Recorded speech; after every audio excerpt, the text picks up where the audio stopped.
Welcome back. David Heurtel in for Elias. As promised, she joins us now, the Mayor of Montreal, Valerie Plante. Madam Mayor, thank you so much for taking the time today. Ça me fait plaisir, Monsieur Heurtel. Happy New Year. Happy New Year to you. First of all, the most important thing, how are you doing? How's your health? I'm great. Good.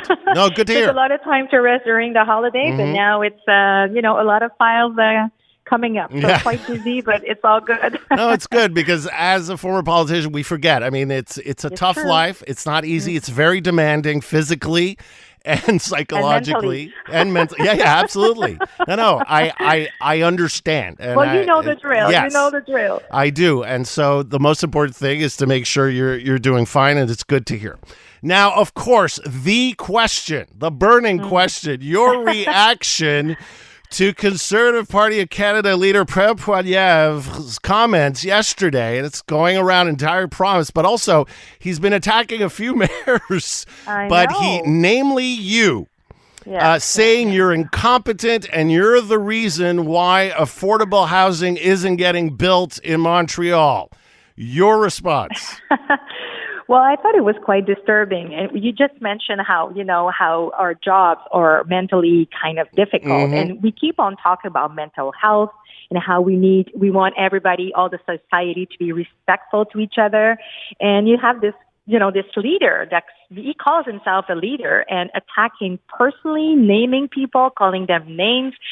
To me, it is so not respectful to, my job, his job, anyone's job, and also of the type of climate, the social climate we want to be part of. So I was quite disturbed, and I thought it was so. In French, we say "c'était gratuit." It was easy. It was just coming up with two numbers, but it doesn't show the complexity of the reality, of course. Okay, now talking about housing, this morning earlier on the show, I spoke with, and you know him well, Michel Leblanc. Yes. CEO of the Greater Montreal Chamber of Commerce, and we were talking about the housing crisis. And while it is true that the federal government has its role, the provincial government has its role, you as Mayor of Montreal, the city also has a role to play. You know this, and you've I know you've acknowledged this. But Michel Leblanc, and I've seen this in other reports, and when you compare to Toronto and Vancouver, there are issues that are clearly out of the control of a mayor. But when we look at Montreal, there's a lot of buzz around the fact that the red tape, the authorization process, the 2020 regs are slowing down housing starts more so than anywhere else. What do you think about that criticism? Right. Well, when it comes to red tape and some of the length and the time that it takes for some people, for some project to have permits, we're so aware of that, and we've been starting to work on it. Not this morning, not this year. It was way before, and we see improvement in the downtown borough. As for the 2020, which is the obligation to have 20% social and 20% affordable. I mean, for Michel Leblanc to be against it is quite normal, because it would be like, as for him, it's normal to say that private sector should be allowed to do pretty much anything. Where for me, what I'm saying is that everybody has a responsibility. If it would have worked before for the private sector to do social and affordable housing, I would not have put in place a bylaw. So I know that Montrealers want to have mixity. They want to have a roof on top of their head, but not only the rich people can afford to buy a home or to live downtown. So my job is to make sure that there's social and economic mixity. Okay. I'm in lightning round mode because I know the time is limited, so I'm moving on. So your big announcement, $1.8 billion, 10 years to revitalize the downtown core. We've had a lot of reactions since your press conference earlier this week. A lot of talk about, not much about public safety, about cleanliness. There's still a lot of concerns around that big issue. A lot of Montrealers, a lot of businesses concerned about that. They don't feel as safe as they think they should be. I mean, it's a huge concern. I definitely understand it. And part of our plan, the security and being clean and how we manage all the construction site is one of the elements. There's only 9 actions in this plan because we wanted to make it like short and efficient. So one of them is all about how, the downtown core needs to be clean and safe.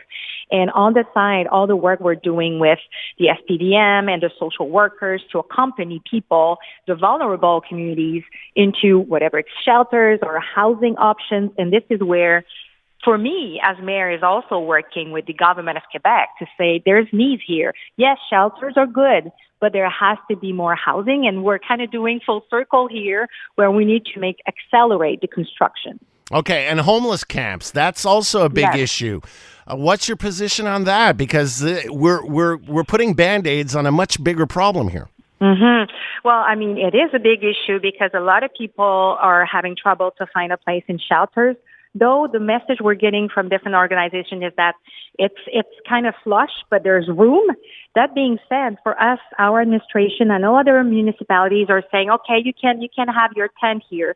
But we've seen in the past there's been fires, there's been accidents. Some people got attacked, and some people could get raped or anything under a tent. For me, being human and making sure that people are safe is to bring them into shelters, but ultimately it's having a real home, a real roof. And this is where, again, working with the government. Yeah, absolutely. I get it. I have to say it's impressive how much right now, whether you're a normal citizen or like a middle class family or a homeless, it all comes to to housing. And we've seen this crisis coming before. Now I feel like everybody's aligned, except maybe the conservative leader who, prefers to attack instead of putting all the forces together. But I do feel like everybody's on the same page now. Yes, you're an evil gatekeeper. That's who you are. Yeah. Moving on, CJD 100 listeners, one big issue. The Cavendish extension, it seems you're much more concentrating in creating a bike path on Cavendish than actually extending Cavendish. When will we see a real extension of Cavendish Boulevard in Montreal? I don't know if this is actually a joke or something, because, if we want to create a bike path, if that's the point, there has to be a street. There has to be a way. Well, that's exactly, but we seem to be hearing more about the bike path on Cavendish than the actual Cavendish Boulevard. No. I mean, nothing is in opposition, and I want to be clear. We need Cavendish. The money is on the side for that. We are working on the Hyperdrome. We want to have about more than 7,000 units. There has to be a way for cars, for trucks, of course, for pedestrians and cycling, and hopefully we get maybe a tramway or a express bus line. But there has to be, Cavendish is absolutely necessary. Can you give me a time frame?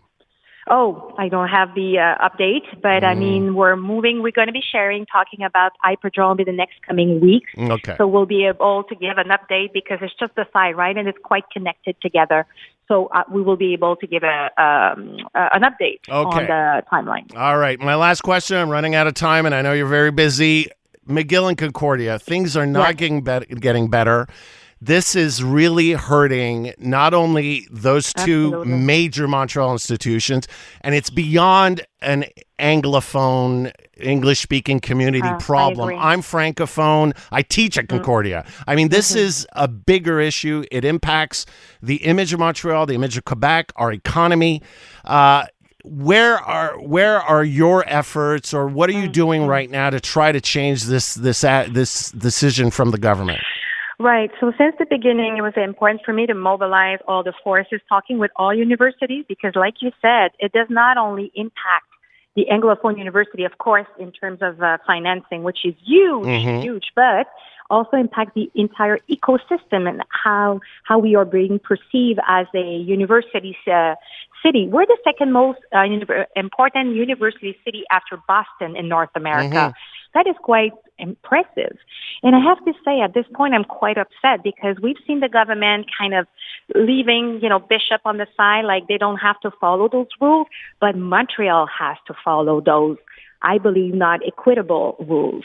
So we're definitely trying with the other universities, especially at Concordia and McGill, to bring the government to change its mind, or at least to come up with a better strategy. But I hate to see a measure that is now only targeting Montreal universities. Mayor Plante, that's all the time I have today. Thank you so much for joining us this afternoon, and have a great weekend. Merci beaucoup. Vous Merci aussi. à vous. Bye-bye. Montreal Mayor Valerie Plante.